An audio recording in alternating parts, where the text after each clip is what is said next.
یہ باور کروا دیا، بڑے اچھے طریقے سے یہ ثابت کر دیا کہ ہمارے اوپر جو یہ الزامات لگتے ہیں، پروپیگنڈا ہوتا ہے کہ جی کہ یہ فوج یہ کر سکتی ہے، وہ کر سکتی ہے، مگر اصل کام نہیں کر سکتی۔ اصل کام کیا ہے؟ پاکستان کی سرحدوں کی حفاظت کرنا، پاکستان کے جو سلامتی کے معاملات ہیں ان کو اچھے طریقے سے ٹیکل کرنا۔ تو جو ایک اگریشن تھا پاکستان پر، جو جنگ مسلط کی گئی تھی اپنے سے کئی گنا بڑی طاقتور قوم اور فوج کی طرف سے، پاکستان نے اس کو دندل ڈال دیے، دانت کھٹے کر دیے، دندان شکن جواب دیا، پوری دنیا نے اس کو تسلیم کیا۔ اب پاکستان کی فوج کہتی ہے، اور یہ بجا کہتی ہے، کہ پاکستان کے دشمن اب پاکستان کو اندر سے کمزور کرنے کی کوشش کر رہے ہیں۔ یہ جو دہشت گردی ہے، ٹی ٹی پی کی صورت میں، بی ایل اے کی صورت میں، اس کے معاون و مددگار پاکستان کے اندر بھی ہیں، اور یہ پراکسیز ہیں افغانستان کے تھرو، بھارت کی پراکسیز ہیں۔ تو ان پراکسیز کا جب ذکر کیا گیا تو پھر ان کو کہا گیا، یہ بتایا گیا کہ پاکستان کے اندر جو یہ پراکسیز ہیں یا جو دہشت گردی ہے، ان کو سازگار سیاسی ماحول فراہم کیا جا رہا ہے۔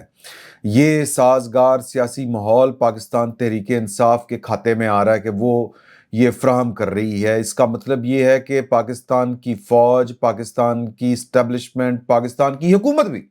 موجودہ حکومت بھی یہ سمجھتی ہے، اور وہ ان کو بڑا کلیئر ہے، بہت کلیئر ان کے پاس جو ہے وہ کیا اس کو کہیں گے ثبوت ہے۔ اور کچھ ثبوت تو بیرسٹر گوہر صاحب کو، ہمارے دوست ہیں عامر الیاس رانا صاحب، وہ بھی بتاتے ہیں کہ بیرسٹر گوہر صاحب اور علی امین گنڈا پور کو کچھ ثبوت جو ہیں وہ پشاور میں جو آرمی چیف صاحب کے ساتھ ان کی میٹنگ ہوئی تھی اس میں بھی پیش کیے گئے تھے، بتائے گئے تھے، اور اس کے بعد مایوسی غالب آ گئی تھی بیرسٹر گوہر صاحب کے اوپر بھی اور علی امین گنڈا پور صاحب کے بھی۔ تو یہ پاکستان کی فوج سمجھتی ہے کہ پاکستان تحریک انصاف اپنی پالیسیز اور جو اس کا جھکاؤ ہے، جو اس کا اشتراک عمل ہے، جو وہ سپورٹ کرتی ہے یا پھر جو تعاون کرتی ہے، اور یہ تعاون دو طرفہ ہے، جو ٹی ٹی پی کے ساتھ ان کا ہے اور ٹی ٹی پی کا ان کے ساتھ ہے۔ بڑا کھل کے کہا کہ یہ ٹی ٹی پی نے کبھی تحریک انصاف کے اوپر کبھی حملہ کیوں نہیں کیا۔ تو پاکستان کی فوج، پاکستان کی اسٹیبلشمنٹ اور حکومت یہ سمجھتی ہے کہ پاکستان تحریک انصاف جو ہے وہ قومی سلامتی کے لیے چاہتے نہ چاہتے ہوئے، دانستہ یا نادانستہ طور پر وہ خطرہ بن رہی۔ تو اس کا جو عملی ثبوت ہے، یعنی کہ یہ کیوں کہا جا رہا ہے اور کیوں سمجھا جا رہا ہے کہ یہ ایک دوسرے کے معاون و مددگار ہیں، ایک دوسرے کو سپورٹ کرتے ہیں۔ اور آپ نے پہلے یہ پریس کانفرنس کے بعد بھی کئی اس طرح کے مناظر دیکھے کہ پاکستان تحریک انصاف نے کہنے کے باوجود، ان کے جو شفیع جان صاحب ہیں انہوں نے ٹی ٹی پی کو دہشت گرد جماعت قرار نہیں دیا، اور اس کا اعتراف جو ہے طالبان کو واپس لا کے بسانے کا، اب تو مراد سعید صاحب کہہ رہے ہیں کہ جی کہ یہ ہمارے بعد یہ والا کام کیا گیا تھا، لیکن بی بی سی سے گفتگو کرتے ہوئے عمران خان صاحب نے خود اس بات کو تسلیم کیا تھا۔ 1 منٹ 28 سیکنڈ کا یہ کلپ ہے، یہ ذرا آپ سنیے۔ طالبان کے حوالے سے آپ کا بڑا ایک واضح موقف رہا ہے کہ آپ ان کو انگیج کریں، ری ہیبلیٹیٹ کا آپ نے بار بار ان کو کہا کہ ان علاقوں سے لائیں تاکہ ڈس آرم ہونے کی بنیاد پہ، لیکن اب آپ نے دیکھا کہ ایک دم سے دہشت گردی کے واقعات میں اضافہ دیکھنے میں آیا۔ تو کیا آپ کی ری ہیبلیٹیشن پالیسی جو تھی، کیا وہ آپ اس پہ نظر ثانی کریں گے کہ آپ کو لگتا ہے کہ وہ صحیح نہیں تھی؟ دیکھیں، ایسا نہیں ہوا۔ جیسی افغانستان میں رجیم چینج ہوئی تو افغانستان میں جو ٹی ٹی پی بیٹھی ہوئی تھی، افغان گورنمنٹ نے انہوں نے کہا کہ اب پاکستان واپس جاؤ۔ پچھلی جو غنی حکومت تھی وہ ان کو پیٹرنائز کر رہی تھی، ادھر سے ہی حملے کرتے تھے پاکستان میں۔ جب یہ دوسری گورنمنٹ آئی، انہوں نے کہا واپس جاؤ۔ اب جب انہوں نے واپس آنا تھا تو پاکستان کے پاس کیا راستے تھے؟ 2 راستے تھے نا۔ یا تو ان کو 40,000 لوگوں کو، جن کو فیملیز اور یہ فائٹرز تھے، ان کو کھڑا کر کے تو گولی مار دیتے۔ اگر وہ نہیں کرنا تھا تو ان کو ریہیبلیٹیٹ کرنا تھا، اور یہ ساری پولیٹیکل پارٹیز آن بورڈ تھی اس کے لیے کہ ہم نے ان کو ریہیبلیٹیٹ کرنا، اور ریہیبلیٹیٹ کیا ہی نہیں۔ وہ آئے اور یہ ایک دم نہیں ہوا، یہ آہستہ آہستہ جب ان کو وہ لوگ آنا شروع ہوئے، کوئی ان کو کوئی ریہیبلیٹیٹ نہیں کیا، ان کے اوپر کوئی توجہ نہیں دی، ان کے اوپر کوئی پیسہ نہیں خرچ کیا جو ہم نے فیصلہ کیا تھا۔ ہوا کیا کہ اب آہستہ آہستہ وہ بڑھنا شروع ہو گئے، اور وہی جو ہمیں خوف تھا کہ یہ جب واپس آئیں گے تو اگر آپ نے ان کے لیے توجہ نہ اس کے اوپر دی تو پھر آہستہ آہستہ جگہ جگہ شروع ہو جائے گی دہشت گردی، وہ شروع ہو گئی ہے۔ تو عمران خان صاحب اپنے منہ سے یہ اعتراف کر رہے ہیں اور بی بی سی کو انٹرویو دیتے ہوئے نے یہ والی بات کہی کہ ان کو ہم واپس لے کے آئے. آپ نے پوری ان کی گفتگو سن لی. تو اب بھی پاکستان تحریک انصاف کا جو تکیہ ہے یا وہ جو بھروسہ کر رہی ہے یا یوں کہیں کہ وہ جس آسرے کے اوپر بیٹھی ہوئی ہے, وہ آخری جو ترپ کا پتہ ہے ان کے پاس, وہ یہی ٹی ٹی پی ہے. اور وہ ٹی ٹی پی کے ذریعے پاکستان کی ریاست کو بلیک میل کرنا چاہتے ہیں اپنی شرائط منوانے کے لیے, اقتدار کی واپسی کے لیے. اور اگر جو پاکستان کی اسٹیبلشمنٹ ہے وہ دستے تعاون نہیں بڑھاتی عمران خان صاحب کی طرف, تو یہ ٹی ٹی پی کو اور ٹی ٹی پی ان کو, یا یوں کہیں کہ پھر ایک طرح سے میں اگر یہ والی بات کہوں جو کہ ہو سکتا ہے کہ آپ کو بڑی عجیب بات لگے, کہ پھر یہ پاکستان کی ریاست کے خلاف کھلی جنگ کریں گے اور بغیر کسی روک ٹوک کے کریں گے. ابھی جو ہے وہ خبر یہ بھی چل رہی ہے کہ جو اور ذرائع کے حوالے سے چل رہی ہے, اور میرا خیال ہے انصار عباسی صاحب کی یہ والی خبر ہے کہ پاکستان تحریک انصاف کے جو خیبر پختونخوا کے وزیر اعلیٰ ہیں ان کی, اور جو ان کی سوشل میڈیا ہے پاکستان تحریک انصاف کی کمیٹی کہہ لیں یا گروپ کہہ لیں یا سوشل میڈیا ونگ کہہ لیں, یہ ایک دوسرے کے آمنے سامنے آ گئے ہیں. کیونکہ بند کمرے کے اجلاس میں جو سہیل افریدی صاحب ہیں وہ مطالبہ کر رہے ہیں اپنی پارٹی سے, اپنی پارٹی کا جو سوشل میڈیا ونگ ہے اس سے, کہ جو ڈرون حملوں کے خلاف کے فوج کے جو ڈرون حملے ہوتے ہیں پاکستان خیبر پختونخوا کے مختلف حصوں میں, ان کے خلاف کھل کے سٹانس لیا جائے. اور جو انصار عباسی صاحب کی سٹوری کے مطابق, اور جو ہیں اپنا ان کے سیکرٹری جنرل یا سیکرٹری انفارمیشن شیخ وقاص اکرم صاحب, انہوں نے اپنی پارٹی کو اس طرح کا بیانیہ بنانے سے روک دیا اور کہا ہے کہ خود تو وزیر اعلیٰ صاحب جو ہیں وہ پبلکلی اسٹیبلشمنٹ کے خلاف اور حکومتی پالیسیز کے خلاف نرم رویہ اختیار کیے ہوئے ہیں, اور بند کمروں میں کہتے ہیں کہ جی کہ حملہ کر دیں, مخالفت کر دیں, اور مطلب یہ کہ بڑی ہارڈ سٹانس لے رہے ہیں. تو یہ قابل قبول ہمارے لیے نہیں ہے. اگر یہ چاہتے ہیں کہ یہ والا نیریٹو اختیار کیا جائے تو پھر یہ اپنی وزارت یا اپنی وزارت اعلیٰ یا اپنے آفیسز جو ہیں ان کے ذریعے یہ والا پبلکلی موقف اختیار کریں. تو یہ یعنی کہنے کا مطلب یہ ہے کہ پاکستان تحریک انصاف طالبان کے ساتھ کھڑی ہے اور ان کو سپورٹ کر رہی ہے, اور پاکستان کی فوج, پاکستان کی اسٹیبلشمنٹ, پاکستان کی ریاست اس سارے عمل کو بڑی اچھی طرح سے دیکھ بھی رہی ہے, سمجھ بھی رہی ہے. اور آنے والے دنوں میں اگر پاکستان تحریک انصاف جو ہے وہ بیلنس کریٹ نہیں کرتی تو یہ اس کے لیے بڑا مشکل ہو جائے گا اس پالیسی کے ساتھ چلنا, اور یہ بہت بڑا کلیش ہو سکتا ہے. تو اگلی جو خبر ہے جناب وہ ہے وہی جو ہم نے پہلے ذکر کیا تھا کہ تحریک تحفظ آئین پاکستان یہ چل پڑے ہیں لاہور کی طرف, اور یہ 3 روزہ دورہ ہے, اور اس میں انہوں نے مختلف جگہوں کے اوپر قیام کرنا ہے. یہ پبلک موبلائزیشن یا عوامی رابطہ مہم یا عوام کو متحرک کرنے کے لیے یہ والا کام کر رہے ہیں. 26 نومبر 2024 وہ آخری دن تھا جب پاکستان تحریک انصاف اپنی اسٹریٹ پاور شو کر سکی تھی, یا اس کو انہوں نے مس ہینڈل کیا. اور اس کے بعد جب علی مین گنڈاپور صاحب اور جو بشرا بی بی ہیں وہ اپنی جان بچا کر وہاں سے بھاگے, کارکنوں کو چھوڑ کے وہاں پر بھاگے, تو اس کے بعد بہت سے لوگوں کا خیال تھا کہ اب پاکستان تحریک انصاف شاید یہ جو عوامی سطح کے اوپر یا یوں کہیں کہ جو اسٹریٹ پاور ہوتی ہے اس کا مظاہرہ اب شاید مدت تک نہ کر سکے. تو وہی کچھ ہو رہا ہے اب پبلک موبلائزیشن کے لیے. یہ یعنی کہ قدرے وہ ان لوگوں کو جو 9 مئی جیسے واقعات میں ملوث نہیں ہیں اور جن کا براہ راست پاکستان تحریک انصاف کے ساتھ تعلق نہیں ہے,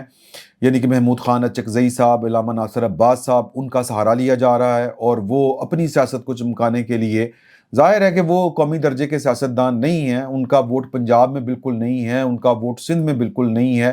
بلوچستان میں بھی کسی حد تک ان کا کسی ایک خاص قومیت تک ان کا ووٹ محدود ہے. اور جو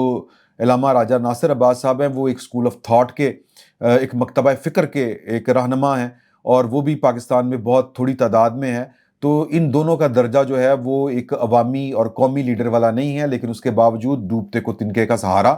تو یہ سہارا پاکستان تحریک انصاف نے لیا ہے. دیکھیں اس میں اس کو کتنی کامیابی ملتی ہے, کتنی کامیابی نہیں ملتی. کھاریاں کے مقام کے اوپر یہ ان کا کلیم ہے معین صاحب کا, جو معین ریاض قریشی صاحب کا, جو اپوزیشن لیڈر ہے پنجاب اسمبلی میں. وہ کہتے ہیں کہ جی کہ جب جی ٹی روڈ کے راستے یہ قافلہ آ رہا تھا تو کھاریاں کے مقام پر ایم پی اے تنویر اسلم راجہ اور ملک فہد مسعود کی گاڑی پر نقاب پوش نامعلوم افراد نے حملہ کرتے ہوئے گاڑی کے شیشے توڑ دیے اور گرفتار کرنے کی بھی کوشش کی گئی۔ ان کے بیان میں کہا گیا ہے کہ ہم پرامن طریقے سے لاہور کے لیے نکلے، لیکن کھاریاں کے مقام پر پنجاب اسمبلی کے اپوزیشن اراکین کی گاڑیوں پر لاٹھی چارج کیا گیا اور گاڑیوں کو نقصان پہنچایا گیا۔ امجد خان نیازی اور ظفر اقبال گوندل کو پولیس نے حراست میں لے کے تھانہ